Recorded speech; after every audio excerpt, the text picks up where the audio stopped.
to show up, for the Yeah, tryouts. That was a good little plus, for the it looked fans. cool. Yeah. He was sitting on the throne like the Iceman. He gets it. He really I gets was it. like, bueno, Wemby, I see what you're doing. I see what you're doing. I like Wemby. I just want him to produce out on the court. I think he will. He'll be fine. You know, generational doesn't mean you're tall. It means you got to show up in the big moments. And we're going to talk about the Cowboys' new signing that they have. I know, right after, too. Hey, right on cue, right? Jerry's like, you know what? I've seen enough of this shit. Uh-huh. Write that check. Mm-hmm. Ya sabía. Hey, man, I've been kind of surprised with Schottenheimer, bro. I know. I like him. Offensively, they look great. Yeah, I like his energy, though. He seems like he's Yeah. more energetic, What's up, Sam Salinas? Thanks for joining us, man. Appreciate you. I'm going to get with you this week, Sam. I need to meet up with you because I need to give you your hat, bro.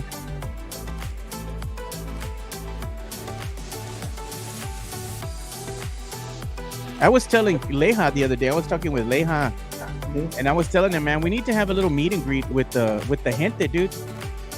No cameras, no photos, none of that shit for social media. It's just la gente hanging out, having some drinks.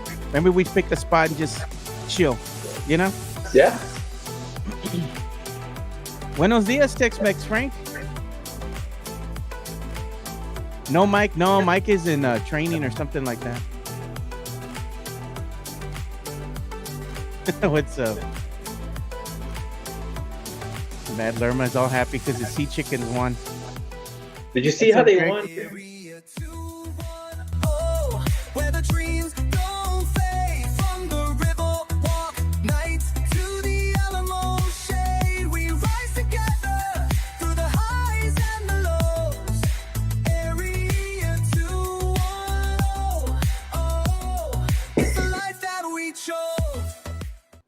Well, welcome to the Area 210 podcast. I'm your host here, Joe Garcia.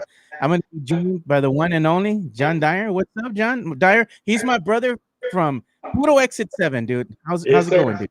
Not too bad, man. Thanks for having me. Appreciate it. Yeah, you know what it is, dude. You know what we're going to talk about today? Yes, We're going sir. to talk about Puro pinche Cowboys a la verga, And a good morning to Cowboy fan and Cowboy fan only. What I got to do is I got to go ahead and throw a shout out to all the haters because, they were clapping and they were yelling when it looked like the Cowboys were going to lose the game. Yes, they were all excited. But you know what? Prenda la pinche vela for Brandon Aubrey, bro. El pinche Dude. Golden Lake came through, man. Give him all of Micah's money. For real, dude. Sign Give him. him Sign him he's today. the MVP. He was the MVP of this game. And Elias was telling me, they wouldn't be in that position without Dak. That's true, but Dak is going to kick the ball. Yeah, but Dak had a great game. 361, 96 QBR. The thing about Dak is he's gonna have to have a great game all season because that defense is not stopping a nosebleed. No, puro basura, bro. That secondary no vale verga, dude. It's horrible, man. Do you think Russell Wilson woke up today like, man, I still got it? Let's ride. I was hitting bombs, baby. I will give him credit. Those deep balls he threw were just picture perfect. Now, it's easier when they're wide open downfield, but he was getting them in stride. Yeah. But that's secondary. And Deron Bland was hurt. So we knew there'd be a step back in the secondary, but Jesus. It was every bad. time we scored, they weren't just giving up. They weren't giving up like drives methodically downfield.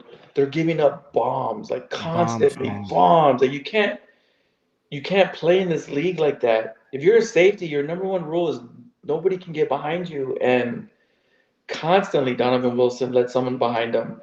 Now, he got that interception at the end, but even then, he was just standing there and it just hit him in the chest. But he better not think that he's legit just because he got one pick. He was legit against a bad secondary, man. I mean, he's not going to look this good every week, especially against the upper echelon teams out there, And, and Trayvon Diggs, he got torched quite a bit. I don't know if that's just getting his sea legs back. He got back from injury quicker than he was supposed to. Yeah. And I think he wanted to be on a pitch count. Like, he wanted to only play a certain amount of plays because he was kind of getting back in shape. But with Deron Bland hurt, I think they said, "Sorry, bro, you're playing all the Oh, snaps." sorry, man. Yeah, I Um, need to play this right here real quick because one of our listeners, Sam Salinas, had sent us this over in the chat. You know, not in the chat, but in the media share. So he says, "Cue the music." He goes, he wants to celebrate. there you go. I'm still them boys, them boys, them boys, them boys, So I them can sing.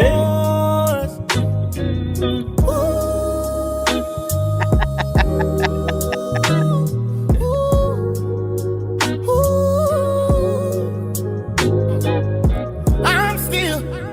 Yeah, we still here. We still here. We still them boys. And a win's a win. In the NFL, wins. It's not college. You don't have to get ranked. You don't have to, make some vanity points. You don't have to win nicely. You just got No, to win. this Now, was an ugly win, dude. It was an yeah, ugly win. uh, But at the end of the day, what happens? It still counts, you know, it still in the win counts. So column. Yeah. they're 1-1. You hope the defense gets better. Now, Jerry Jones saw enough, right? Jerry Jones, he must have, as soon as Brendan Aubrey kicked that field goal, he must have picked up this phone and said, "All right, J.D. Clowney, I'll meet your price." So they had Clowney in last week for, to talk. I'm guessing they didn't agree on the numbers, so Clowney didn't sign then and there. But after Russell Wilson throws for 1,000 yards, Jerry's like, "All right, uncle, here's a blank check, buddy. You get whatever you want." And they didn't give him a crazy amount. I think it was like 3 million a year. It could go up to 6 million. It was like a 1 year deal. I think they gave him like 6 mil or something like that. Now they're sitting on like 40, 50 million in cap space. So yes, go do this. And for anyone wondering why Clowney wasn't signed, this is kind of what he likes to do. He doesn't want to do training camp, and he just signs these 1 year deals. He's like a mercenary, right? Who needs me for a year? Give me the bag. Yeah. I'm not going to your training camp. Sign me after camp. He's the paid. He's the paid help. You know, that's gonna go and shake everyone down. Yo, my boy, some money. Gun. You know. He's the hired gun. Yeah, he's Debo. He's Debo rolling up the street. Or Rocky Balboa going up there shaking everybody down for money in the beginning. Yeah. But he's gonna help. The defensive ends are struggling without number 11. So you at least add to that. Is he going to help the deep ball? Maybe he gets there before Russ throws it downfield. But they did add help. They'll get Deron Bland back within the next few weeks. Demarion Overshawn will be there around Thanksgiving. So the defense will slowly get better. But the scheme has to change too. That zone defense, where they're just all standing around and they let a guy like Russ cook. He just sat there and picked it apart. Oh yeah, all day, every day, dude. He had that long ball going for him. Those cornerbacks, that secondary, they couldn't do nothing, dude. Yeah. I mean, it was ridiculous too. You knew it was happening. Oh man, look at man. He's gonna throw it 30, 40 yards down the field. Money. He shouldn't have the time to do that. Like now that you know that your secondary can't hold that long, you're gonna have to scheme up some pressure, right? Some blitzing, stunts, things like that.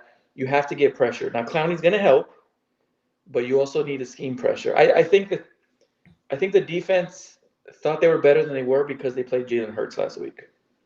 Yeah. And Jalen Hurts is not a good. He doesn't throw the ball downfield. He can run. He can run. That's his strength. So the Cowboys had a false sense of, oh man, we're pretty good. We shut down the Eagles in the second half last week, but Jalen Hurts isn't a guy that throws it downfield. Russell Wilson used to be, and now he is again for 1 week. But you're going to play good quarterbacks. They have the Bears next week. That's another must-win because after that, I think it's the Packers. So you're going to have to stack. You got to stack these easy wins.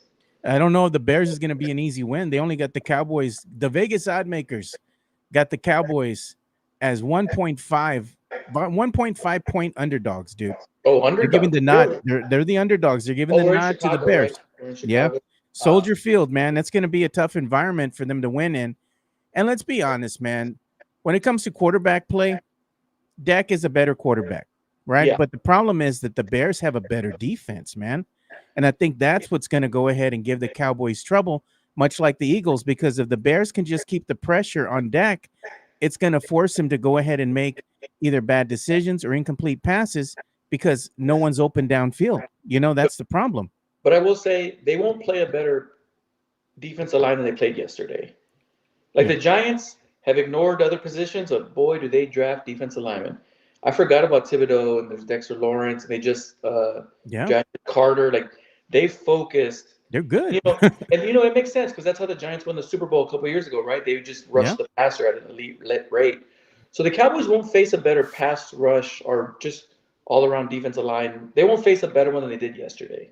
Yeah. So they still hung 40 on them, 37 if you want to take out overtime. The offense is going to be fine. What I also was encouraged by, there's two things. Kevontae Turpin's an actual receiver now. Yeah. He's been a gadget guy. And we were told, oh, he's too small. He's not really a receiver. You just give him on a jet sweep or something. But Shoddy has done a great job. And I tweeted this out during the game. Shoddy's done a great job of utilizing him as a real receiver. They get him in space. They get him in crossing routes. Turpin's your number 3. Now, he suffered an injury. We'll see how long he's out or if he even misses a game. But another thing was, in the second half of yesterday's game, Pickens and Dak finally started connecting. Yeah. Now, one thing about Pickens that's underrated, it won't come up on the stat sheet. He's probably got like 300 yards of pass interference he's earned. Like he's got a lot. Because he runs down the field deep, and if you don't grab him and hold him, now it doesn't add. Like if you have him on fantasy, that doesn't do you any good. Yeah. But if you're a Cowboys fan, you're getting those yards, right? You're getting the 15, 20, 30 yards. So Pickens has already helped in that regard. But now you've got Pickens and Dak working together, and they hit this quick slant routes. Yeah, that's the one thing I was going to say, too. Pickens is a great route runner, dude. He's underrated because everybody said he's not that good. He just goes downfield. Yeah, but he's got the speed. But no, he runs a good route, dude. And they've been utilizing him in those quick slants when you need those tough yards, right? Yeah. You need him to just muscle a DB, and he did it. So I have a lot of confidence in Dak. Dak looks like 2023 Dak. Lamb quietly had 9 catches, 112 yards. So he's not going to be upset. Pickens got in late, had some big catches, got a touchdown. Javonte Williams, what a steal. Yeah. He's just a good hard-nosed runner. Ooh, I mean, I say hard-nosed, but he even busted a long one for a touchdown. Yeah. Offensively, this team's really good. Yeah, it's just the defense and, arguably the secondary that's really bad. But we've got to go ahead and focus one thing here too, man. And congratulations to Shoddy, man. Schottenheimer getting his first dub, his first win here as a Cowboys head coach. And he was fired up, bro, after the game. Yeah, and I was skeptical when they hired him, but I love what I've seen offensively. There's using shifts and movements. The play calling's been great. The team plays hard for him. Yeah. They didn't give up yesterday. I like what I see out of the energy. I know some people are either X's and O's guys where they want the X's and O's coach or they want the vibe guy, right? The Dan Campbell type. I think he's kind of both. I like him. He's a younger coach than what's his name? McCarthy? McCarthy, dude. And I like his energy, man, because I'm going to show a video here. And look, man, McCarthy would try to get his team fired up, but not like this. Touchdown! Yeah! Javonte a touchdown! Yeah! Miles Sanders on touchdown! Yeah! Woo! Pick and Dak on touchdown! Yeah! 51-yard field goal! Yeah! 44-yard field goal! Yeah! 64-yard field goal! Yeah! But wait, in overtime, with the walk-off, 46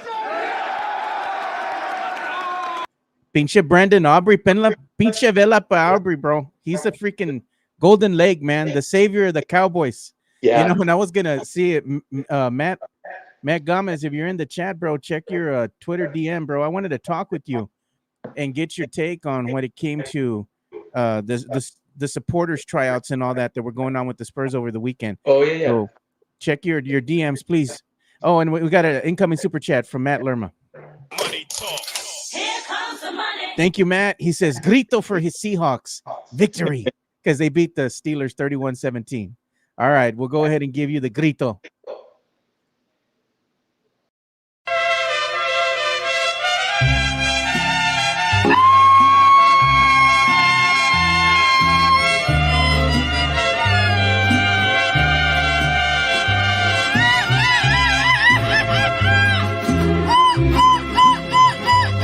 Presumir a mis amigos les conté que en el amor. And I'm also going to go ahead and play the Sitco guy. You know, Puro Exit 7 Sitco over here on Marbach. For all the Cowboy haters, man, that were wanting us to lose, and they were probably jumping up and down and screaming and yelling. You know, they thought that the Cowboys were going to lose this game, but you know what? They didn't because of Aubrey. So you know what? Que me la pelan todos. Todos me pegan toda la pura verga. Me trepan a la verga. Mira.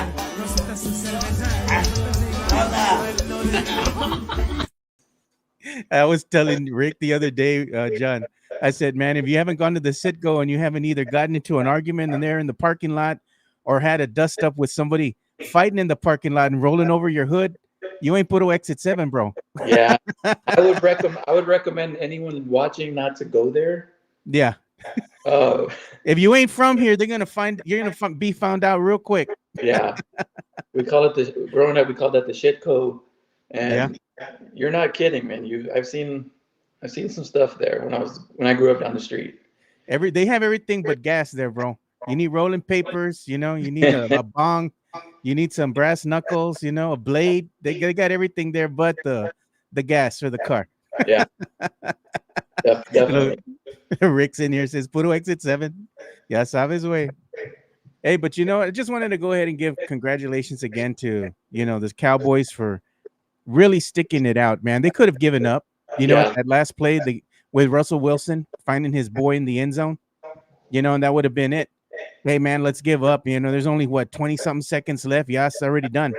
But, you know, Dak said, no, hold my beer. I'm not done yet. And he brought him back and he gave him a shot, right? He gave him a shot. He gave him a chance. He gave Brandon Aubrey a chance to kick that field goal to tie the game. And to get into field goal range of 25 seconds is crazy.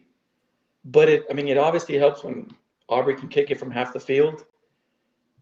But it's a weapon. It's a weapon where, in theory, the Cowboys only need 25 seconds to score points. Right? They're not out of the game if you give them a chance. Yeah, they're not. And it's not just Aubrey. It's the way Dak can go downfield. And it's also the fact that you've got Lamb and Pickens. Like, when you're playing the Cowboys, you have to score a lot of points. Yeah. Because this team can score once they cross the 50, they're probably gonna score points. That's a crazy thing to say in today's NFL, but they're probably gonna score on almost every possession. And look at this play, though. I was gonna tell you, Russell Wilson was doing this crap with Neighbors, bro, throughout the game. Neighbors is legit. Like, Neighbors, I'm just like, damn. No, he's legit to catch the ball, but that secondary dude, puro basura, man. Like, once Neighbors beat him, they weren't catching that brother. He was gone. Yeah. You know, he's gone. As soon as he beats you, that's it. And then if you an open field in front of him, ya está, dude, if you can't get him. Number 6, Wilson, your safety. You don't let anyone past you. They might need to look at sitting Wilson. He has no business playing deep coverage. He's garbage, bro. Garbage. He's good coming downfield, stopping the run, like he's a hitter. Remember Roy Williams back in the day for the Cowboys, the safety? Yeah. He's a Timo version of that, but he doesn't need to be in coverage. Look at that. Hand over fist is. I might have to get me an Aubrey jersey. Bro, you can't go wrong with Puro Aubrey, bro. Now, I know Jesse asked, can he do it in an outside stadium? I'm sure you take away 5 yards or so, maybe 55 to 60, you feel comfortable him kicking? What are the questions? Mario, look at this. 69.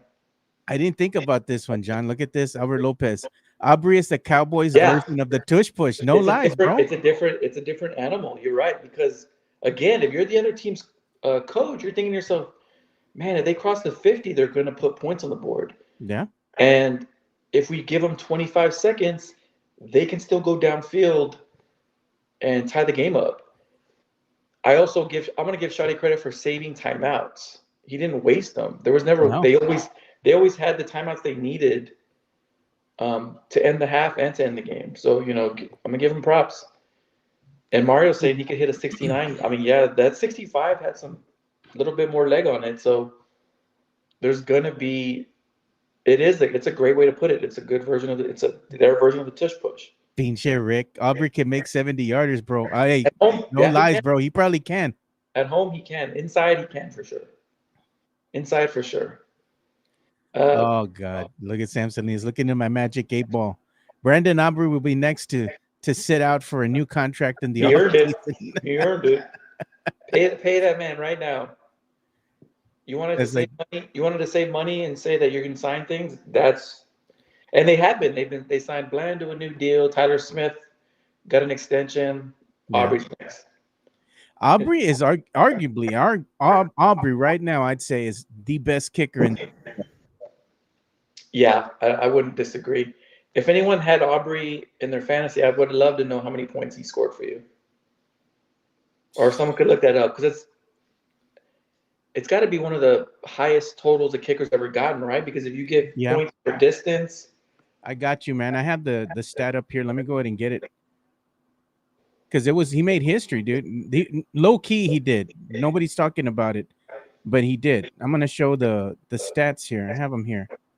Let me go ahead and find them. Someone said, he's a soccer player. Yeah, you got to get your kickers, soccer players, and your punters. You get in Australia. Yeah. So here's the stat that I had ready to go here. So look at this.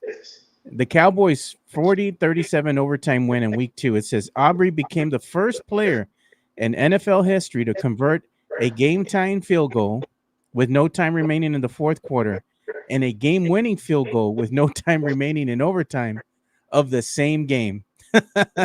Yeah. So not only did he hit ridiculous distances, he did it in pressure situations. Yep. Like, you got to think of it like we're all impressed that he can go 65 yards, but he's also doing it to send us to overtime. So there's pressure. It's not like, it's end of the half. Let's try one. Let's see if he can do it. I mean, this was to send us to overtime. If he misses, we lose. And automatic, bro. He's automatic. He's clutch. He's got the leg to go from anywhere. Yeah, nothing else you could say. He's the best kicker. And the crazy thing is, the Cowboys ran a quick draw right before that because they knew they were 65 yards away. And they said, "Oh, we're going to run a quick draw to eat clock." That's how confident they are in him past 60. That's crazy. Looks like Matt Lerma lost some money on the fight. We could talk about the fight next if you want. Hey, Matt, if you can join us, bro. I sent you the link. I wanted to talk with you about that supporters tryouts that they had for the Spurs, man. So get with us. Sent you a link. What was Lerma's bet? Oh, he thought Canelo would get knocked out. He thought Canelo was going to get knocked out in the third by Crawford. Rick was telling him, dude, put some money on it. Put 100 on it, you might as well get your money on fire at that point. But that's another thing. It's like I watched that fight, right? I watched the Canelo fight, and I went in there and I was like, you know what? It's going to be a test for Crawford because he has to go up 2 weight classes that he's not used to fighting at that weight. And before fighters make weight, they go through a lot, right? Their bodies do. Because in order to make weight, they really dehydrate their body. They don't really eat a lot. They dehydrate their body just so they can make weight. Because you can see pictures before and then after, right? Before they make weight, and then when they finally make the weight, and then you see them walking down, the tunnel or whatever, and they're showing them their face looks a little different. They look a little bit more refreshed because they're hydrated now. Yeah. And nobody looked more refreshed than Canelo. And I'm like, oh man, I don't know. Maybe Canelo's got this one, dude. Everybody's betting on the sure thing. Canelo's gonna win. Canelo's gonna win. Canelo's gonna win. But you got to tip your hat to Crawford because Crawford came in there and he put together a masterful performance, man. He was able to outbox Canelo, and he beat him with a really high ring IQ that he had. He displayed there in the ring. He didn't get rattled. He didn't make a lot of mistakes. He knew he was going to get some punches. He knew Canelo was going to hit him. But the surprising thing was how well Crawford responded to those punches, and he used the ring to in his speed to his advantage, because he would go in there too, and he would engage with Canelo, and then he would pop back, and then he was just hugging him up, wasting time, and he knew he was up in that let's say round, And the thing is that Crawford he outboxed Canelo. He was the better boxer. Canelo, after the fight, was gracious in defeat and said the same thing. Hey, man, I tried the best I could. I just couldn't figure out his style. He beat me, I think we don't realize how impressive that was for Crawford. Crawford jumped up, what, 20 pounds? Yeah, he went from 140. He's gone from 140 all the way up, 145, 146, now at 168. So, yeah, he beat Spence at 147, jumping up 21 pounds. First of all, that's just crazy. But to do it against the caliber of a fighter of a Canelo. And Canelo was in great shape. What I saw from Crawford on Saturday was one of the more impressive things I've ever seen in boxing. Because he didn't just jump up 21 pounds. He beat a future Hall of Famer jumping up at 21 pounds. He made it look easy. He carried the weight well. His speed was still there. His chin. I mean, we've seen Canelo drop much bigger men. And Crawford ate those shots, no problem. I'm going to say what Crawford did on Saturday, in my mind, put him ahead of Mayweather all time for me. The thing is that's silly though to compare the two in a way, because Mayweather was the best fighter of his generation, right? Yeah. And Crawford, he's the best fighter right now of this generation. Yeah. And they're two totally different styles of fighting, right? Two different fighters. I would agree. Crawford is, he's a speed guy, but he also engages a lot more. Yeah. But the fact that he moved up 21 pounds and beat a Hall of Famer, Canelo, that's crazy. It's way more impressive than he's getting credit for.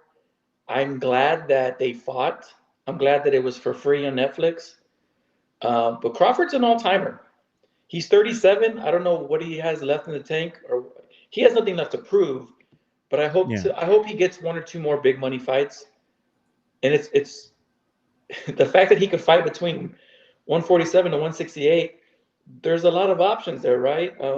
He could drop 10 pounds and get a little bit more power and beat someone at that weight class. But Crawford's an all-timer.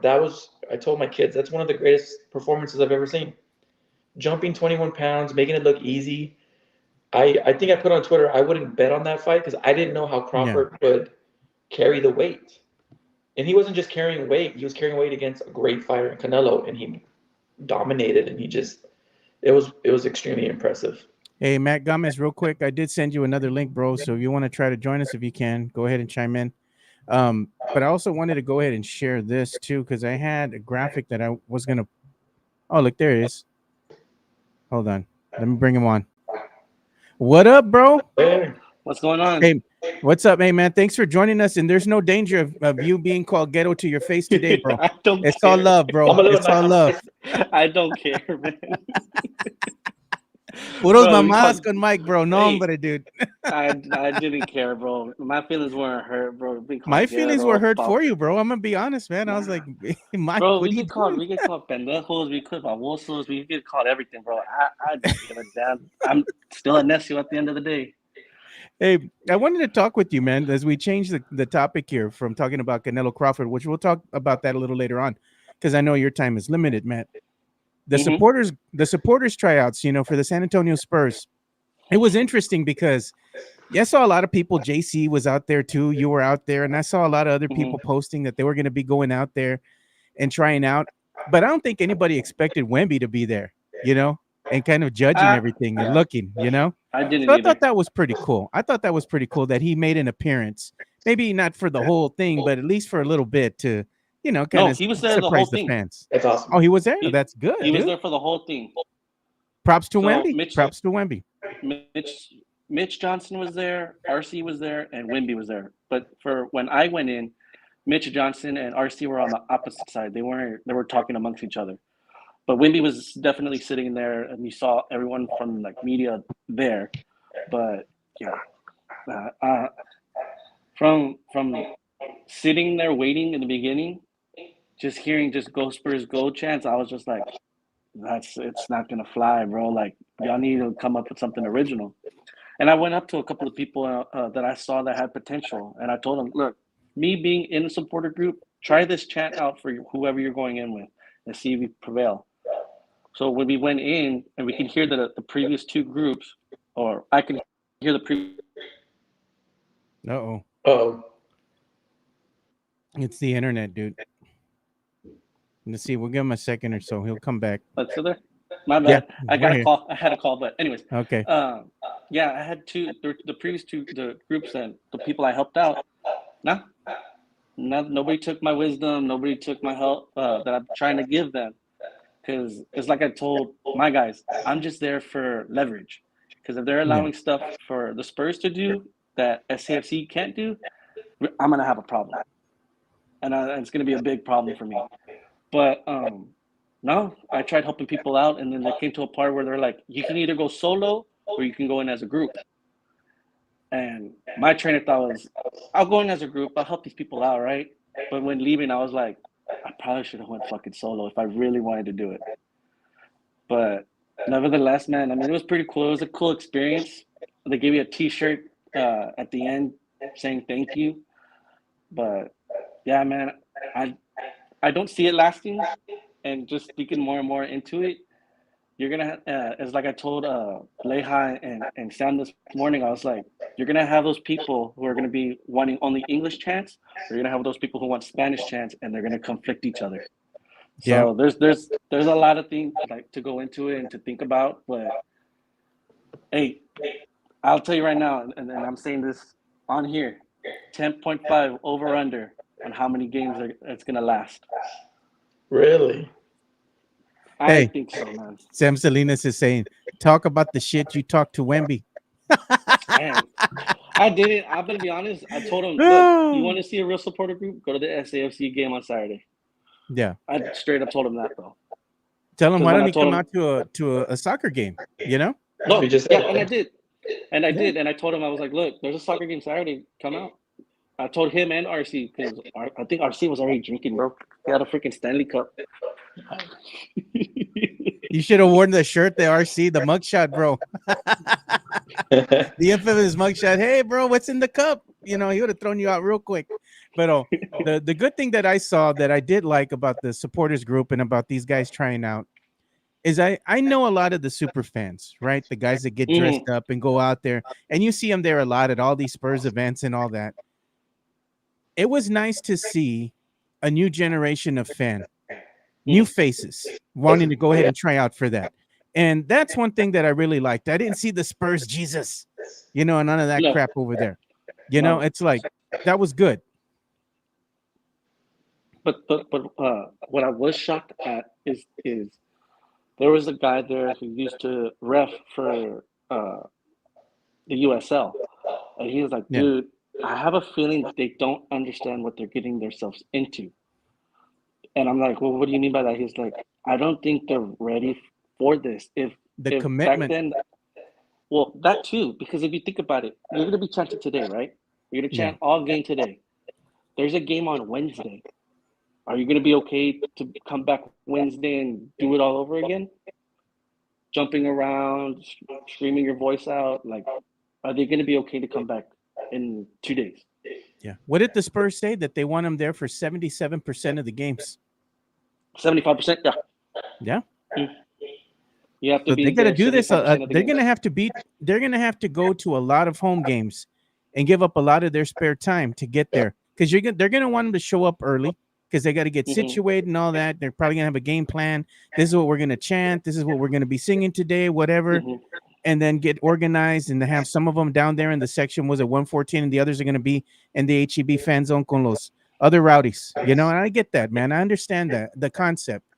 But like you said, I don't think they fully understand the commitment it's going to take out of them, the time it's going to take away from them, and more importantly, how much it's going to cost them, because a lot of people went out there.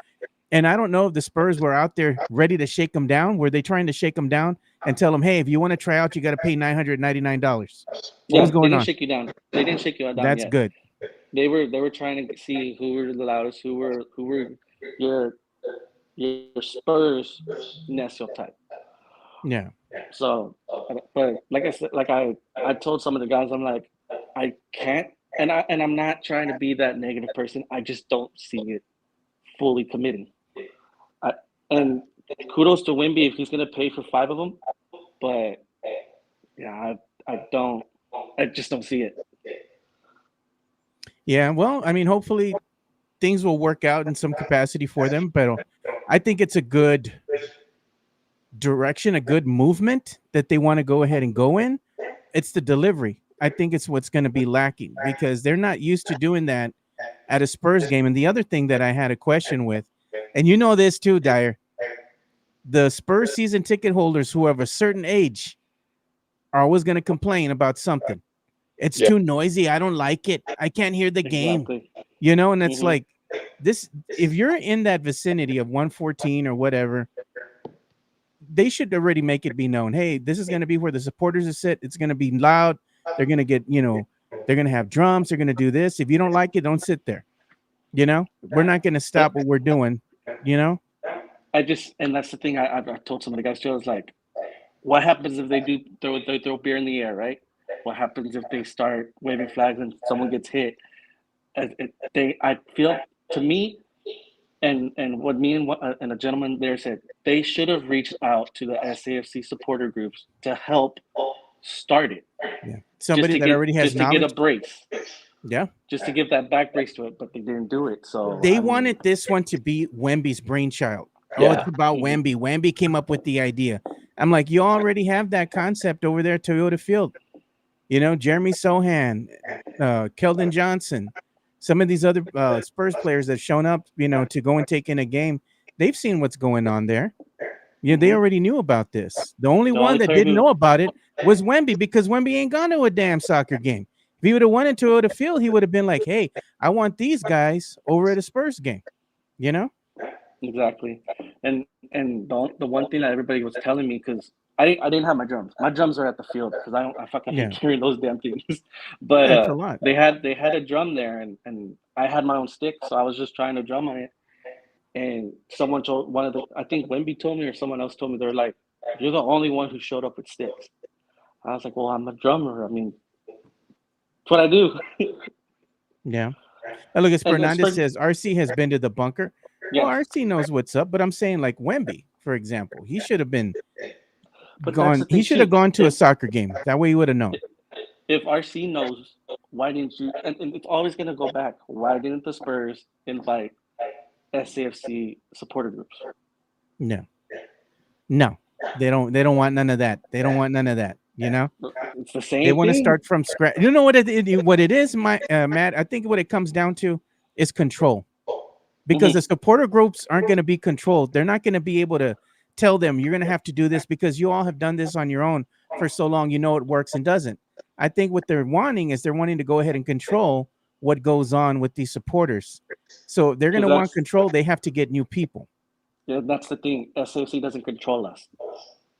That's one thing. But in this, the Spurs, once you pay the Spurs that membership, they have full control on what you say and what you do. Yeah, they say you're part of the Spurs organization to some capacity. Yeah. You're paying, and we get to tell you what to do because it says it in the fine print. No, Dyer, when you turn the ticket around. Oh yeah, and at times you have to. Now the big thing is going to be who sits next to them and are they okay with it. And that's not. You're going to have to get that. That's not just a Spurs thing, like in college football, college athletics. Yeah. I guarantee you, the big donors, the older donors, they know where the student section is, and they either want to be cool and sit next to it, or they're like, "Get me the F away from the student section." Now the difference with the Spurs is they're kind of plopping them.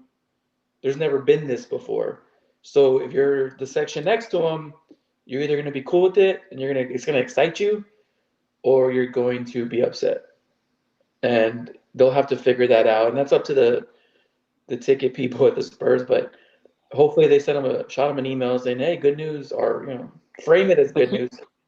Frame it as good news. Your credit report checked out. we're gonna go ahead and get you in. No, I mean the people that have to sit next to him. Hey, good news! You're Yeah. gonna have the new rowdy, the Wemby what rowdies, whatever they're gonna call it, next Yeah. to you. But this is the funny part, and some securities that work the SAFC games, they called me out, and I was okay with it. They're like, dude, you're wearing your SAFC stuff. I was like, exactly, to show that I am an actual supporter of a group, Yeah. right? To show that I do this for not a quote unquote living, but I do this on my free time. Yeah. And they're like, and he tried to point me out to all the Spurs fans there. And he's like, you think this guy's gonna make it? And they're all like, he should, right? I mean, he does it, but it's like I said, if they try to call me back, I'm gonna be one of those people. I'll probably like, give me what you want, tell me what you really want, and I'll decide on that. Damn, look at you negotiating. Nice. But yeah, because I mean, You're like dude, Uncle Dennis. there's only so much we can do as a He's supporter. gonna ask There's only for. so much. He's gonna ask for some shares in the Spurs. Hey man, you all want me to join? No, I'm gonna ask for shares from the SAFC group, man. I don't want the Spurs stuff. Oh, but I do. Give it to them. Keep it to them. But yeah, guys, it was an experience. We'll see what happens. At the end of the day, we'll just see what happens with it. What are they gonna do if they can't control them all and they get all rowdy and all fell la chingada and they go out there to the supporter group and start talking crap to the refs or start dropping F-bombs and they'll be like, I have kids and all this, you know. They'll have the same rules that regular fans do, right?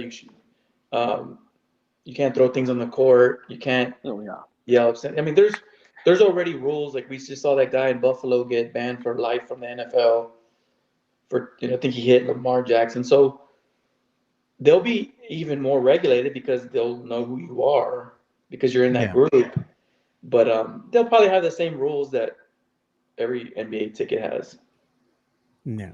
Well, I'm gonna let y'all go, guys. I gotta get back. Okay. All right. So y'all have a good one. I'll still be in the chat. All right. Thanks, Matt. Appreciate you, bro.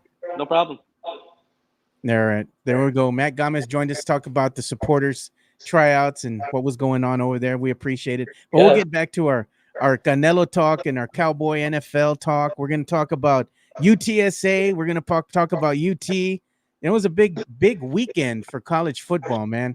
Aggies. We can start with the Aggies because Aggies had a huge win. So we'll come back here and we'll talk about it. But first, we're going to go ahead and give a shout out to our sponsor, P.F. Chang's at La Cantera. P.F. Chang's La Cantera, San Antonio's premier destination for dinner, date night, or happy hour. Enjoy one of their signature dishes, such as the Singapore street noodles, sesame chicken, or Chang's spicy chicken, or their infamous Chang's chicken lettuce wraps, which are delicious, by the way. You can enjoy all this while you're dining in an Asian-inspired atmosphere.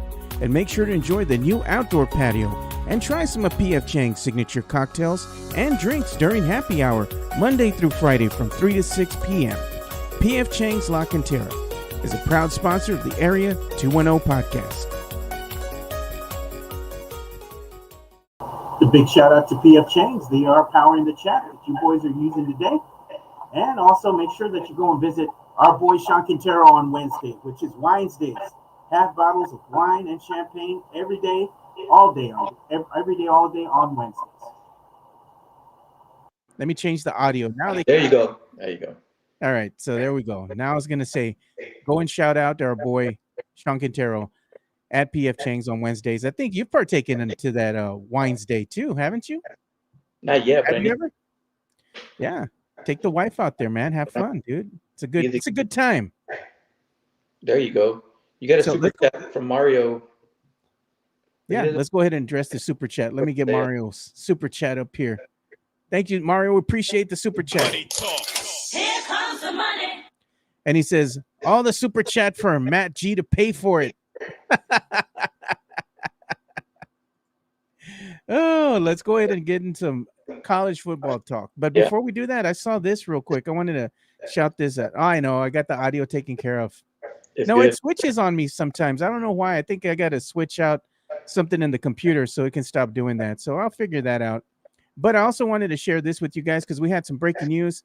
I know when we were talking with Matt about the supporter tryouts, everybody was in the chat saying that, the Spurs made a signing. And per Sham Shernaya, they said that the Spurs went ahead and signed center Bismack Biyombo. He's agreed to a 1-year deal to return to the San Antonio Spurs.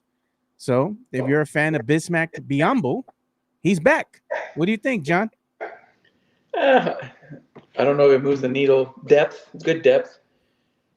This team was too small last season, so any depth up front's good depth, right? It's he's a body, there. Yeah, that's what I'm saying. It's depth, and they needed it last year they were running Jeremy Sohan out at center.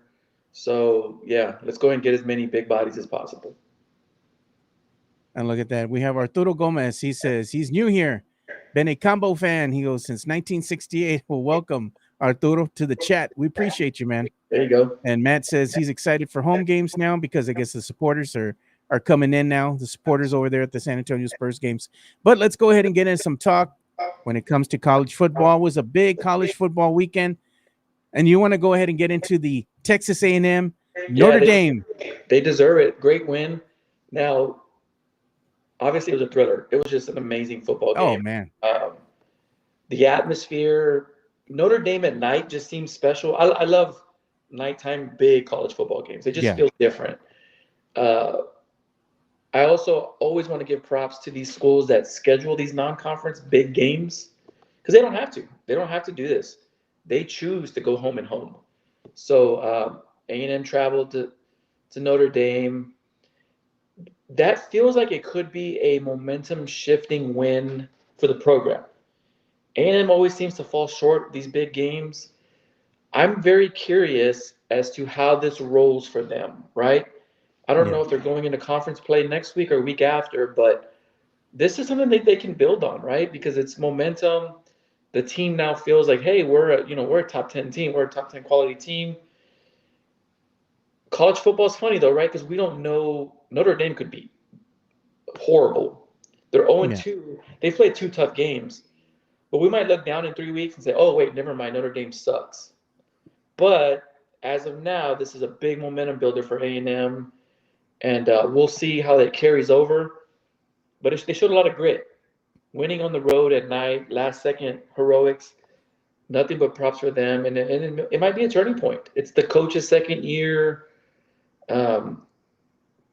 It's either going to build from there or fall flat on their face. Just how college football is. Like, I remember when Charlie Strong beat Notre Dame at night. And that was the infamous Texas is back from Gus Johnson. And they weren't. So that's the beauty of college football. Week to week, game to game, you just have these different feelings. That's what makes it such a fun sport. But right now, A&M fans are riding high. If you have Twitter, you've probably seen it. And they should. They went on the road. They beat a top 10 team. And, look at you pull up the score, A&M's now number 10. They put themselves in the top 10. That's right good. there. That's really good. And Notre Dame's number 24, but it's still which is funny. They haven't won a game yet, but they're still ranked. Yeah, they're still ranked. That's a whole other conversation. Yeah, but I mean, they got deeper pockets than most, because they're a big Ivy League school. They have talent. They got talent. Yeah. They played Miami and Notre Dame, Miami and A&M. So when their schedule gets easier, let's see if they can stack up some wins, stay in the top 25. But I agree with you, Dyer. This is a huge win for Texas A&M. And I was watching this game live. Yeah, it was fun. It was a fun game to watch, man. Yeah. I'd have to say this was the game of the day, to watch. This was the game of the day. And I was watching it, and I was like, man, the Aggies, are they going to be able to pull off an upset, beating Notre Dame on their own home field? Sure enough, dude, those last-second heroics, throwing it deep into the end zone, nothing but money, dude. Boom. I was like, wow. I said, I thought to myself, what a great win for Texas A&M. And everybody was watching it because it was a hell of a game, on NBC. And so it just put them. I think this is going to put more eyes on A&M and what they're doing, rightfully so. So they're off this week, and then they play at home against Auburn, who's ranked. Yeah. So they've got a chance to really get that ball rolling. They have an off week. Hopefully they settle down, focus on Auburn. It's a home game, so you'll have unless Auburn loses this week, you'll have a top 25 matchup at home. That might even be college game day. I need to look at the schedule, but the momentum can start building for A&M. Yeah, and you can see their schedule right there after the Notre Dame game, like you said. Number 22 Auburn, so they're ranked higher than Notre Dame. So Then after that, let's see it here. So let's say they win, they beat another top 25 team. yeah, Florida sucks. They're gonna win that one. Now you're building towards that showdown in Baton Rouge. That's yeah. some things are cooking in College Station. It's good for them. Now Yeah. don't piss the bed against Auburn because then it all goes away. But they can And build the something. big game to end their season, though, over here on Oh the yeah. 28th of November, going up against who? UT? If that's a top 20, if that's a top 10 matchup, I can't remember the last time that game has been a top 10 matchup. I don't think in my lifetime it's been a top 10 matchup. So that'd be awesome. Yeah, man. Speaking of Texas, though, Mario's Uh-huh. asking about Arch. I guess we could move over to that. No mames con pinche Archie Manning, bro. You know what? I was telling Dyer before the show started. Y'all wanted to go ahead and crown Arch as the second coming. Yeah. And the thing is that you all didn't really know what you saw in the kid. You saw little flashes here and there, but no one's seen him in the way that he's going to look in the context of a full season, right? He's still learning out there on the field, and it shows. I think he still gets a little nervous getting out there. You know, he's got to settle down a little bit, got to get some composure.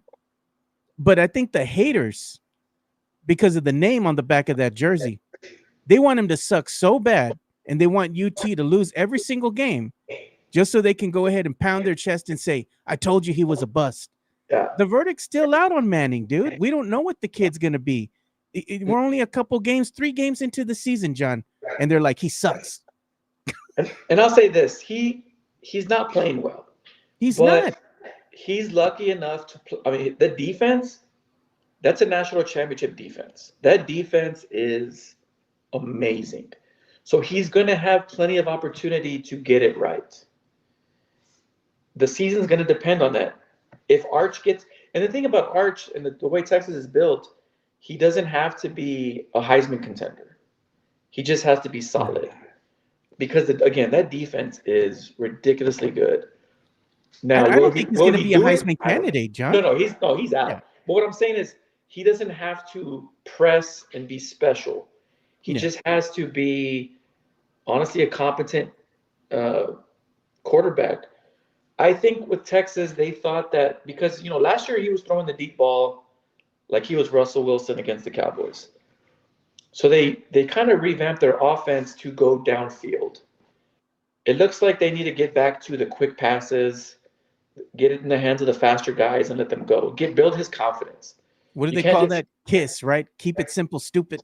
You know what I mean? And that's what I think, exactly like you said, John. They need to go ahead and dial it back for him. They need to instead of everything downfield, they need to get his momentum built. Go back to the Quinn Ewers. So Quinn Ewers was so good at putting the ball in the hands of playmakers. Now, another thing is there's no Matthew Golden there. There's no Jadon Blue. There's no Isaiah Bond. The receivers for Texas aren't playing very well, but they've got time to fix it. They've got a championship defense, so they don't have to light it up. They're kind of the opposite of the Cowboys. The Cowboys got to score 40. Yeah. Texas and Arch, they've got to score 20 to win big games. So they have time to get it together. And to your point, Arch is 3 games in, but he's got to show improvement week to week. Like, they're playing Sam Houston. He's got to show a lot of improvement. And then they have a bye week, and then they play at Florida. So they've got time, but you just want to see growth. And I think this past Saturday we saw a regression. So it'll be interesting, but I think we put way too much pressure on him. And that's the media. I mean, his name's Manning. He could be playing for Incarnate Word, and there'd still be a ton of attention on him. Yeah. So what we do, what we want to do though is pump the brakes on first overall pick, Heisman contender. I think next year will be the year we see that. This year's about growth, Again, the whole offense is new. I think they only have one returning offensive lineman. Yeah. They only have one returning starting receiver, no tight ends starting from last year. Their two top running backs this year were both hurt. Trey Wisner didn't play at all. CJ Baxter got hurt, I think, in the first quarter. So there's a lot going. That whole offense has to learn on the fly. Yeah, and they were comparing Arch to what's his name? Ryan Leaf from years ago. Which is Right? crazy because he's 3 games into college. Let's see where he's not even close to NFL ready or in the draft. So Yeah, and look at what Ryan Leaf had to say, John. He says, "So Arch is going to lead the nation in passing, be a first-team All-American." He goes, "Win the Sammy Bogg Quarterback of the Year." He goes, "Finish third in the Heisman, and play for a Natty." Sounds like he's going to have a pretty damn good season. Hook him. look at Ryan Leaf. Hey, somebody just I was like, I don't know about all that, but I mean, he can certainly turn his season around, John. Don't come for Ryan Leaf. That's what somebody should have learned right now. And look at what they're saying: Arch Manning versus DJ Lagway. It says next month in the swamp. Yeah, because Lagway had a lot of hype too. He looked so good last year, and this year just struggled. It happens. These are 18 to 21-year-olds. Like I said, there's a lot of new moving pieces on the Longhorns offense, and we'll see. Again, what did I just say in college? Week to week, we're gonna overreact. That one game that I'm gonna have to agree with Hanover Fist. The one game that has me on shaky ground right now is the Red River Shootout. Yeah. You know how heated that game gets, and you know how much UT fans have a disdain for OU because it's 11 a.m. and you know what? OU still sucks. Now, that game, I have a lot of confidence because I just think the defense is legendary. Watching that Texas defense play football is a thing of beauty. Their defense is going to keep them in every game. But yes, Arch and the entire offense, that includes Sark, play calling, everything needs to be clicking by October 11th or 15th, whatever that day is. That's going to be a huge game. And then Hanover Fist said the tight end's supposed to be the best from the portal. He is, but I don't even think he played this week. I think he's hurt also. So, not to make excuses for Arch or the offense, but injuries and graduating a bunch of starting players is just it's set it back a little bit. The offense is set back a little. I would like to see them score a bunch of points this week and then go into the bye week with some momentum that they can build on, right? Who are your playmakers? Who are the guys you can lean on? Kind of like the Cowboys, right? You know not to throw to Jalen Tolbert when you need a first down. You know you need to go to Pickens and Lamb. The Longhorns need to realize they need to figure out who's their playmakers. They're forcing it to Ryan Wingo. I don't think he's the guy. I think Parker Livingstone needs to get the design touches. I think Christian Kirk at running back out of the backfield gives you a little bit of that Jadon Blue feel. He needs more touches, but they need to figure that out. Yeah. Most definitely, man. And for Jonathan saying Sark's play calling's too conservative, I agree. There needs to be more shifts in motion and getting the ball in people's hands. He plays a too conservative game, especially when he's coming up against some of the better talent out there, like Ohio. He was way too conservative with his play calling. He was playing not to lose in that game. He wasn't playing to win. And I think once he saw that Arch wasn't hitting the guys downfield, he got a little nervous. But he needs to let Arch let it just fly, especially in the Sam Houston State this week. Just let it fly. And the thing is, they're running the ball well, so you get into that habit of just let's just run the ball, which is not a bad thing. But this should be also a lot of practice for Arch and let that puppy fly. I think they need to let the kid, like you said, build some confidence first. He needs to get in some type of a rhythm. Yeah. He doesn't look like he's ever been in a good rhythm. Not at all. Like I said, a quarterback, it doesn't matter who you were, coming in as your first game, you're the guy, you're QB1, and to go up against a top tier defense in Ohio State. I mean, it was not going to be good Yeah, for anyone. and I would also say utilize his legs more. Turn him into a running quarterback. Yeah. Jalen Because Hurts, perfect example of that, right? Can't yeah, really throw that well, not not all that accurate, but he gets the yeah, job done. But what's his strong suit? Running, I would agree. I would play it a lot right? like that, and then that way things open up and they're a lot easier to throw downfield because they're afraid of you running the ball. I would implement a lot more arch running. It reminds me of Vince Young when he started. They at first they tried to stick him in the same system that they had Chris Sims in, but Yeah. once they did, they kind of invented that read option play that everybody uses so much now, and then they played to Vince's strengths. Sark so Sark got himself a Manning. He thought, oh my God, I get to showcase my offense.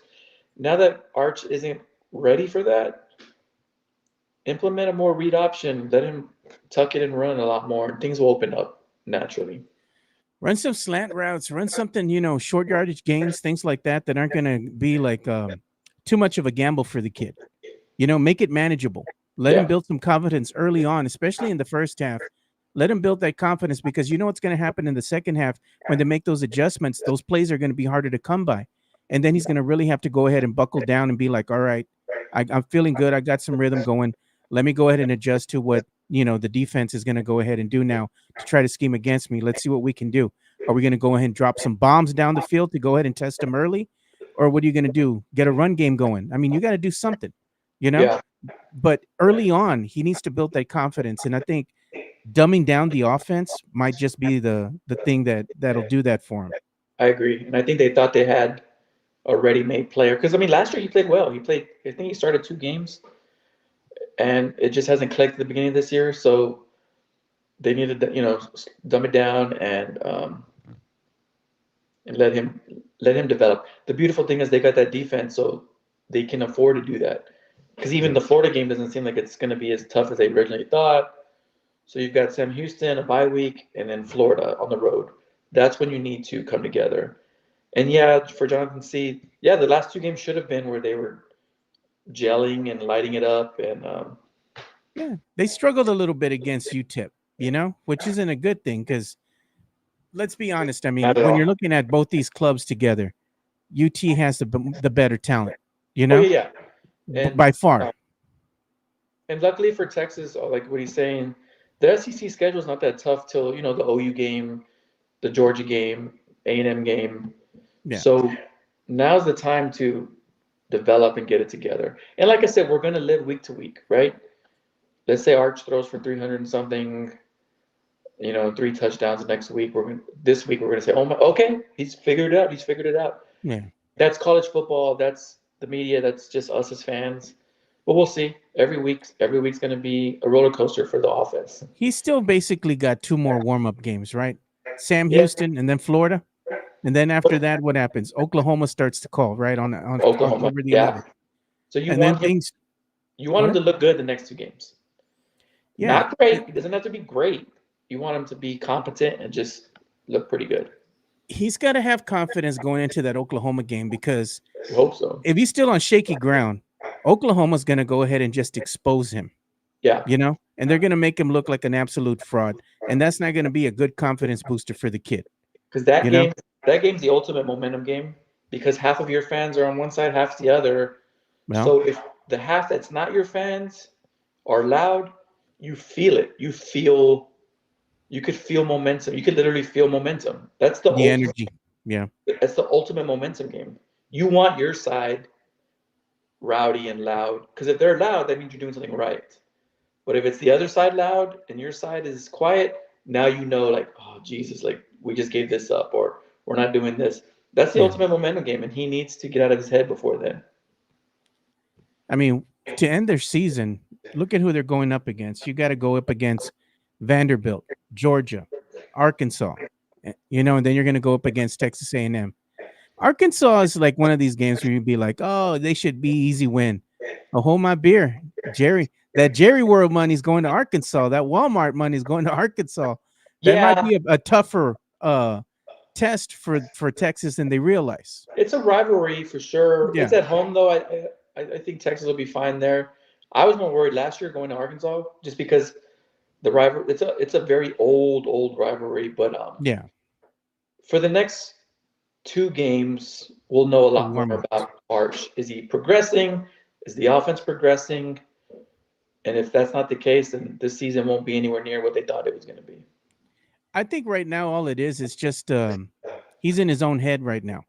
He needs to That's get out of that space, and just like I think he's feeling the pressure, of his expectations, of the yeah, expectations that's been, you know, expected of him in a certain sense, and he's not living up to that billing. And I'm sure he's hearing it not only from the players out there on the field, his teammates, the coaching staff. He's also hearing it probably from his own family as well. yeah. And I think he probably should spend a little bit of time with them, lean on them, because he's got the luxury of being able to lean on them. So No. I would definitely do that. Pick their Like brains I a little bit. we'll see the next two games. The next 3 weeks will tell us a lot about who Arch is, who the offense is, and what Texas is going to be. Yeah. And look at this. Jonathan C. We could lose all the rest of the games, but don't you lose to OU and A&M. Yeah, I agree. I agree. Oh my God, dude. And then we got another let's go ahead and switch topics here because we got more college football to talk about. And this, you talk about a must win early on in the season. And this was a must win for the UTSA Roadrunners. Yeah, you They are can't now 1-2. You don't want to go 0-3 against little brother UIW in your own backyard, man. Come on. lose. You can't lose to an FBS team. You're past that as a program. You got to beat the FBS team. They played well. I mean, the thing is with UTSA, they've looked solid the first two games. One was against A&M, which now looks like an even tougher game than we even thought week one, and then the heartbreaker to Texas State. But you got to start. You got to start building momentum. You got to beat Incarnate Word. I guess it was nice for UTSA to take a step back. You go to College Station, then you're playing the I-35 rivalry. It's like a breather. This week was kind of a breather. Like, all right, let's get back to who we are. Let's take a deep breath. And now they've got Colorado State this week on the road. That's a game that'll tell us a lot about UTSA. Can they go on a road? Can they win a road game against a school that's similar to them, right? A group of five school in a I think they're in the Mountain West, so it's a comparable school. Yeah. And if After any UTSA, Colorado, look at who they have. They have Temple. Then they have Rice. Rice is a good school. those are conference games, yeah. North Texas and Tulane. They've always had issues with Tulane, dude. Tulane's good. Tulane's a good program. Yeah, it's a good team. And So- East Carolina hadn't handed them their ass last year, dude. And then That's look a at tough win. South Florida too, which they beat the Gators. And Army, dude. Every time they play Army, man, that's always a tough matchup for them. I think Army's undefeated at the Alamo Dome, if I'm not mistaken. Yeah. So yeah, the schedule doesn't get easier. And UTS, I mean, if UTSA is going to make a conference championship, they're going to have to earn it. It's going to be tough, man. All the losses early on are going to come back to haunt them, Well, luckily those aren't conference losses, so No. they can start clean as far as conference play. I mean, having to play Tulane, South Florida, Army, they drew a tough schedule. Yep. They're going to have to earn it. If they make the conference championship game, kudos to Jeff Traylor. Oh, Sam Slinnen says Rob Henry, top running back. Henry's the truth, man. Henry is freaking good. I agree. He might be the best running back in America. I hope they win enough games to where Henry at least gets nominated for like the Doak Walker Award, things like that, because he deserves it. He's at least great. get enough wins to get into a bowl game, bowl eligible.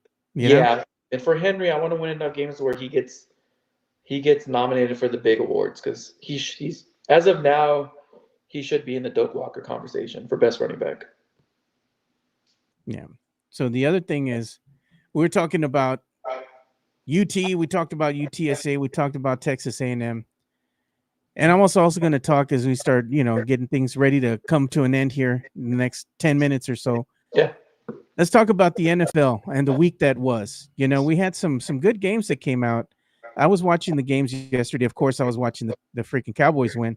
But more than that, there was some games that were interesting to me, like the Rams and Titans. Me and Mike had both said the Rams were going to best the Titans, and they did. Another pick that me and Mike had was the Bills. They were going to beat the Jets. Patriots, we had them over the Dolphins, and that happened. And one interesting thing that happened here is the Bengals-Jaguars. Bengals beat the Jaguars, but they may have lost Joe Burrow. It looks like he had an injury with the turf toe that's going to require him to have surgery. He's going to be out for 3 months. Is that his season? Yeah, that's a season.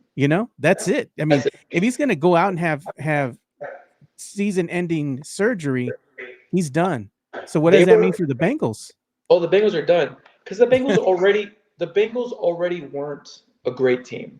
No, they relied on Burrow, Chase. Hey, like they had to score, kind of like the Cowboys. They had to score just to stay in games. You lose Burrow, who's a top 3, topping at worst top 5. I'm not, we're not gonna make a list right now. You lose that type of quarterback, someone that you lean on a lot. Yeah, the season's over for the Bengals. It sucks, but much like if the Cowboys lost Dak, they're done. We know that. Yeah. Some teams can survive. Some teams Bengals. Not the Bengals. Not the Bengals. Not the Bengals. I think that was it. This is it for them, dude. They're probably going to be a lottery team with Burrow out. I mean, they're not very good on defense, and they don't really have a good QB. I mean, once Burrow's out, that's pretty much it. One thing that surprised me but didn't surprise me, 49ers beating the Saints. The Saints know the assignment, bro. The Saints are bad. They know that they don't want to win a damn game because what? They got their eye on the prize, and that's going to be the NFL lottery. They want a high lottery pick. Well, they've been horrible at managing the cap. Like they're always over the cap and they suck. Like how do you spend so much money and you're just bad? So they're starting to offload that cap, and they got a new coach. And to your point, yeah, they're going to have to tank, and I'm sure Nussmeier at LSU is going to be everyone's fan. Like the fans are going to want Nussmeier, right? LSU boy, Louisiana. So we'll see how that goes. But yeah, the Saints aren't good. But the fact that the Saints lost to Mac Jones's 49ers is that's bad. They're ass, bro. They're ass. Yeah, but the Niners are a team that can win with backup quarterback. They're built differently. Yeah. The funny thing, someone mentioned it is, do you remember when Mac Jones was in the draft and Kyle Shanahan really wanted to draft Mac Jones, but he got overturned by the front office? They wanted Trey Lance. Yeah. So now Kyle Shanahan finally has his Mac Jones. So we'll see what happens there. That's an interesting development. The Chiefs, I think the dynasty's over. No, but dude, the freaking Eagles, they own the Chiefs, man. They own the Chiefs. The Chiefs can't beat them, dude. The Chiefs are 0-2. Yeah. I think the Chiefs, Mahomes has carried that team in that very average roster for a while, and I think, dynasties die all the time. It's just, as of now, Mahomes, they can't do it. They can't carry this. They don't have a lot of, besides Kelsey, they don't have a lot of talent at the skill positions. Yeah, they're not the same team they once were. They're not a Super Bowl team that's going to win. They could get to the Super Bowl, but are they going to win if they go up against the Eagles? Absolutely not. They're not going to beat them. I think this is the year where the Bills are better, the Ravens are better. I think those, at least for now, the days of them pushing, and now Mahomes could carry them again, but yeah, it's going to be tough sledding to carry this team to a Super Bowl. Going on tough. I was going to say one team that surprised me yesterday, because somebody had said this in the chat. They said, Mike said the Panthers were going to be a good team. The Panthers are ass, bro. They lost to the Cardinals 27-22 yesterday. So Mike has some explaining to do, man. That's all I got to say. And then the one game that I watched, the primetime game of the night, Vikings and Falcons. That was a basura game, dude. I don't know how many freaking field goals the Falcons kicked before the half. Every time I just saw it as another field goal, another field goal, another field goal. And look, man, the Vikings returned a fumble, but it really JJ didn't look good, man. The This was Vikings, not a good game for him. yeah, the Vikings aren't very good. They eked out a victory against the Bears last week. I think we're learning that both teams suck. You know what I mean? Yeah, And I'm not trying to. I think we're learning that the Bears and the Vikings was a pillow fight, and yeah. they're both going to lose a lot of games. As for the Falcons, they're an interesting team because they're young. Penix wasn't amazing, but he wasn't horrible. They've got Bijan. Bijan went for 143 yards, 6.5 a carry. That is really good. Uh, Yeah. they're finally utilizing him as a star. He also had 3 receptions. So the Falcons, depending on, they're going to go as far as Penix can take them. That's going to be interesting to watch, right? Because we don't know what Penix is. Yeah. Uh, but if he ends up growing, kind of like Arch, if he grows and is pretty good, then the Falcons might make some noise. But yeah, the Vikings are going to struggle this year. It's So not going to be their year. I think we thought the NFC North was his monster division. Yeah. It's going to be the Lions, and the Packers. With I think the Packers running away with it. The Lions, they made a resurgence here, They did. besting the Bears. The Bears are a bad team, let's be honest, Yeah. and then they beat them 52-21. I mean, come on, man. There was really no competition there. I think the statement for them, though, was scoring 52 points in front of Ben Johnson. Yeah. Kind of like, hey, we don't need you to score a lot. Because I think there was some talk, and I'm probably one of them. Are they going to take a step back without Ben Johnson? Now, they didn't look good against the Packers. They look great against the Bears. So it's, I think the Lions are a good football team, but they're probably not on the Packers level. But you're slowly starting to see who's legit in the NFL, who's not. And it'll take a few weeks to weed out, the storylines. And like the Cowboys, we don't know what the Cowboys are. The Eagles have eked out 2 good wins. They seem like a defense and run football team. They did this last year too, John. They win close games, right? And you're like, oh, they're not going to be very good. They're barely winning their games. And what happens? They win. They get into the freaking Super Bowl, bro. So it's like, I think we got to stop thinking like, oh, well, they're barely winning. A win's a win. Yeah. Jonathan C. asked, why does everyone think Caleb Williams is good?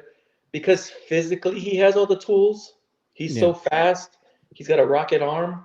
He just doesn't have it up here.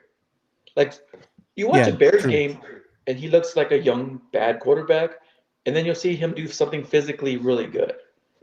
But that's why. He has all the physical tools to be great. He just doesn't have it in the head. He's got that Lonnie Walker mentality, bro. That's Lonnie Walker was athletically as gifted as I've ever seen. He was probably one of the best athletically gifted Spurs players I had ever seen them draft. But it was in between the years, man. He just couldn't get it together, dude. Yeah. And he had some of the most spectacular missed dunks I've ever seen. But it doesn't count. It doesn't count until you get it in the hoop, Yeah. I wanted to talk to you about something though. Did the Giants drop the bag on Daniel Jones? Look at Jones over there now with the Colts, bro. Maybe. The Colts beat the Broncos 29-28. Daniel Jones is looking good with the Colts. And the crazy thing is, they gave Daniel Jones a second contract. Yeah. Like, he was there a good, they gave him enough time. He just never worked for them. And maybe it's just a change of scenery. Maybe he just needed to get out of there. We've seen quarterbacks get a change of scenery and kind of resurrect their career, like Baker Mayfield right now, right? All of a sudden, Baker is a legit quarterback on a good football team. We'll see him tonight. I guess it kind of shows some quarterbacks just need to get out of wherever they were drafted and their surroundings. Yeah. Like, so Daniel Jones is lighting it up. He got out of his surroundings. Baker Mayfield, same thing with him. There's been a few. The Browns needed a scapegoat, dude, and they wanted to blame Baker for everything, and it wasn't his fault. They just had a shitty team. Look at Geno Smith. He's quietly had a solid career where he's stacking checks, and he's a starting NFL quarterback. I just Justin Fields, not that he's lighting it up, but he looks like a competent quarterback. I just think some players, some quarterbacks just need to go somewhere else. And for Daniel Jones, I mean, good for him, man. He's in Indianapolis and he's making the Colts a solid football team. Yeah. Who do you got tonight against the Buccaneers and Texans? I'll tell you who I have, man. I'm going with the Bucks. I got the Baker Bucs. Mayfield, man. I don't believe in CJ Stroud.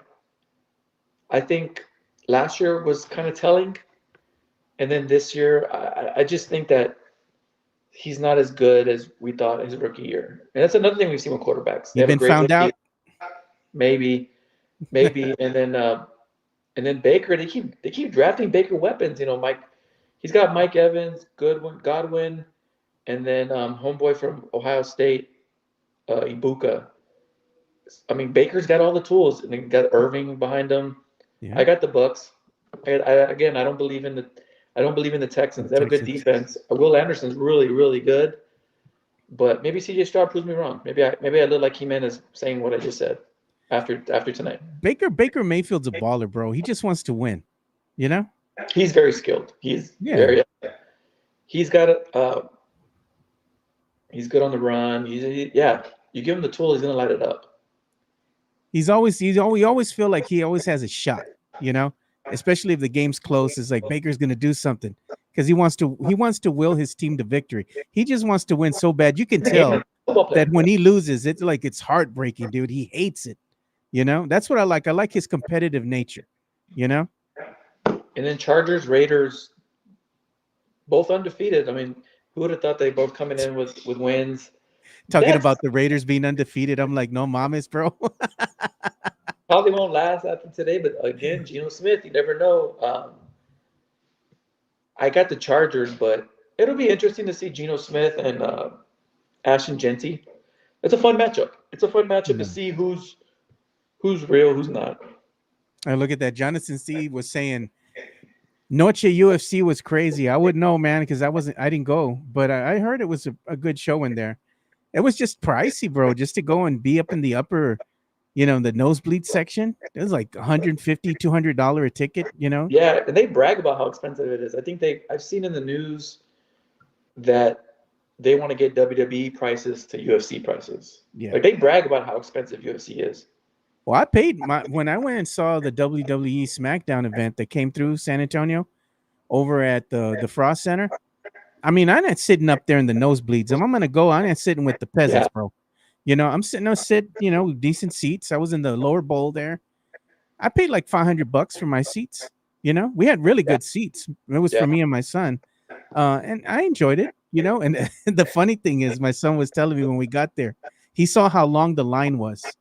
You know, for just the cheap seats way up in the top, and he's like, "Damn, Dad," he goes, "We're gonna have to stand in this long ass line." I said, "No, man." I said, "That's the beauty of paying for the more expensive tickets. You're going through the VIP entrance." Dude, we stood in line for 10 minutes. We were inside.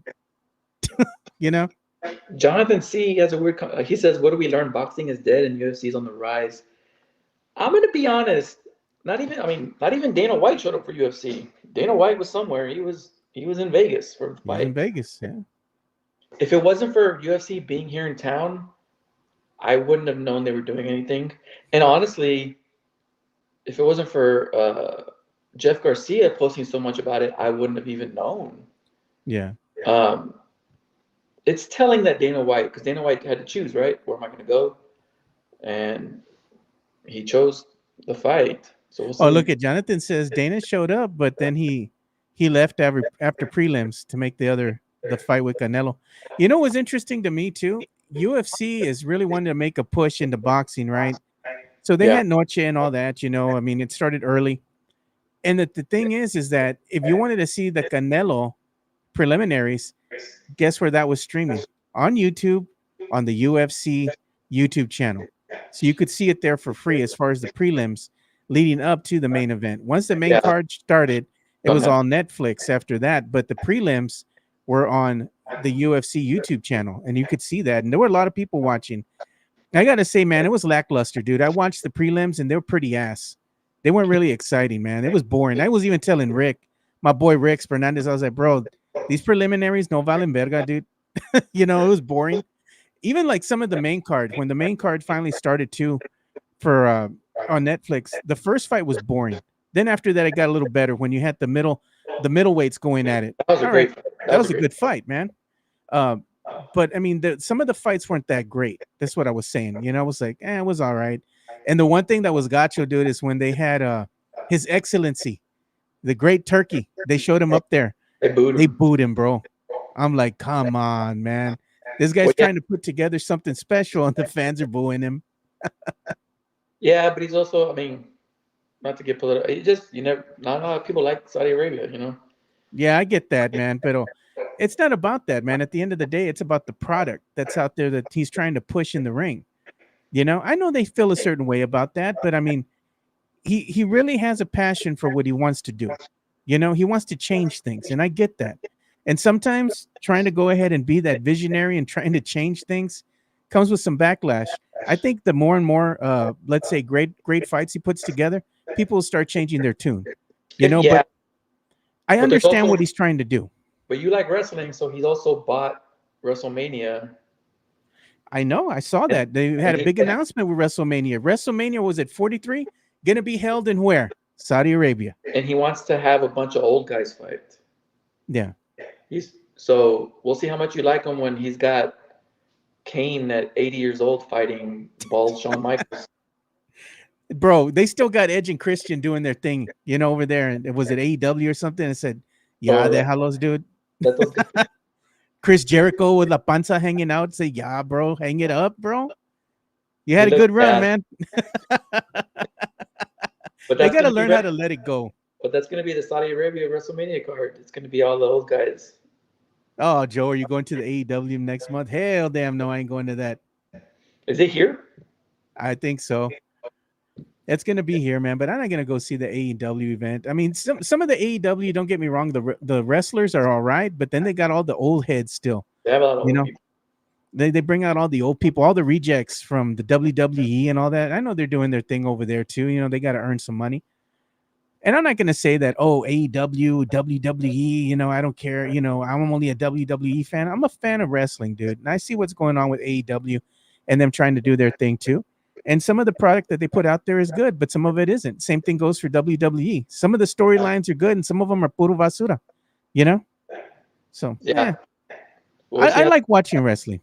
We'll see how that Saudi Arabia WrestleMania is because It's either going to be very good. Turkey. We'll see how you like Yeah. turkey. Either it's going to be very good or it's going to be very, very bad. Nobody's going to want to watch. You know, the ratings are going to take a hit. And speaking of ratings, dude, they're already taking a hit on Netflix. Have you seen the latest information that came out? They were saying that the Monday Night Raw has been taking a hit lately over in the WWE. And I think it might be too, it coincides with how much everybody's having to spend nowadays to watch their wrestling. Like if you're going to want to watch Monday Night Raw, you have to have Netflix. Now, if you're going to want to watch SmackDown, where does it come out on? The USA, TBS right? or USA Network, you know? So you got to pay for that now. And then if you're going to want to watch, was it NXT? That's free. It comes out on CW, so 4.2 here locally. I mean, you can still watch it. It's just going to be different. And now I think now That's with all the sports. ESPN, That's all. you know? I mean, there was the thing about the NBA doing the same thing. College football. College football is very much your team is on some network, but we're leaning that way with sports. Like I don't even know. Like somehow that FanDuel network is still alive. So the Spurs, we have to find that somewhere. Baseball is hard to watch. I know there's a lot of Astros fans that don't watch games because they don't have it. So we're just in that. That's the new era of content. It's all the streaming, dude, you know? And as Even far with as ball, ESPN. yeah, I like the ESPN app though because I got to cut the cord on cable because they have all the live stuff. It's only $30 a month, but you know what? They had a special. If you get it, if you look at it, that's what I did. I upgraded, so I have Hulu, Disney Plus, and then the new ESPN app, So right, do for I. $30 for a year. So I said, why not? And it gives you live all the ESPN channels. Yeah, college football too. You can watch it live. Yep. And You if know? you're a UTSA's conference is signed with ESPN. Longhorns and Aggies, they're signed with ESPN. So you get the majority of your college football. And then NFL is mostly over the air, right? Yeah. You could get an antenna, watch the Cowboys, except for Amazon, obviously, and then Monday Night Football. No, Monday Night Football's on that ESPN app too. So Yeah. I was That's able what I'm get gonna have away to with do it. today. Over the weekend, my son was cutting the backyard, and I guess my line that I have for over the air TV that comes all the way over here into the studio. Yeah. He comes over there and brings me a big chunk of the black cable. Dad, the cable fell. I didn't see it, and I ran over it. I'm like, no, mom, it's way. I said I had to go Is in. this important? Yeah, he said, what is this? I said, man, I hope it's not my data line. But no, I still had internet and everything. It was the other one that fell, which was the HD cable. So now I gotta wait for Amazon to deliver the coax fitting so I can go ahead and splice the wire back together again so I can watch TV. If not, if they bring the cable too late, I'm not gonna be able to fix it today. I'm gonna watch it on ESPN on the app. So thank goodness for that. At least I got that. But the ESPN app's not too bad. It's like $30, $35, but you get to see not only like the other shows that are on ESPN if you want to watch those, which I really don't. I use it primarily to watch college football, Monday Night Football, and now you're gonna have the NBA season that's gonna get jump started here in October. So I'm gonna be watching that as well because I like watching more than just the Spurs, So I watch a lot of basketball. So I'm gonna be watching that. Oh, and since you're a wrestling guy, aren't they gonna have the PLEs on that ESPN also? So, all the premieres, WrestleMania. Where's it gonna be at? It's gonna be on ESPN now. And I think SAFC, isn't that on ESPN also? Yeah. So you get a lot for. They're not a sponsor, but yeah, it's cool. no, it's time to kickstart the FanDuel subscription again. I put it on hold, and I don't get it started until I think it's the end of. I think it gets started this month or next month. I think it's this month though, because I think that's when the Spurs. We start having the Spurs preseason games and all that. So I got it. I kickstarted again so I can watch that, and then they have some games I believe on ESPN as well. But again, you're gonna have to kickstart FanDuel. FanDuel is hit or miss, man. When you're using the mobile app, it's pure basura, dude. It's ass. It's horrible. The only good viewing experience I've had is my Google TV streaming box that I have over here on the other side of the studio. Every time I use the FanDuel app on that one, it works great, and I can watch the games without it stuttering or anything like that. But people complain on the Roku, it's puro basura. I had Roku. It's not that good. No. It's not good. That's what I've been hearing too. I just wish they'd sign with someone bigger, like an ESPN or an Amazon, or I don't care, just one of the main, like Peacock. Just give me one of the regular ones. Oh, that's another one too. You're gonna need Peacock this year to watch the NBA on NBC. Well, you can watch NBC over the air too. So yeah. So yeah, there's ways around it, but the point is, sports fans, you have to know all this crap about where your team's playing where. It's a new world out there. You gotta have all the apps. You gotta search for that crap. It sucks. And look at this, Rafa. Mike has a Brazer subscription. No mames, way. Man, Mike can even hear, and he's getting cooked already. All right, bro. We're gonna have to go ahead and bring the show to an end. I got to get ready to go to work, and I got to take more training. We'll see if I do the show tomorrow or not. I have more training I got to do, so I'll let you guys know. I'll find the definite time. They're gonna tell us today when we have to take it. So hopefully it's not during the time when I'm gonna do the show.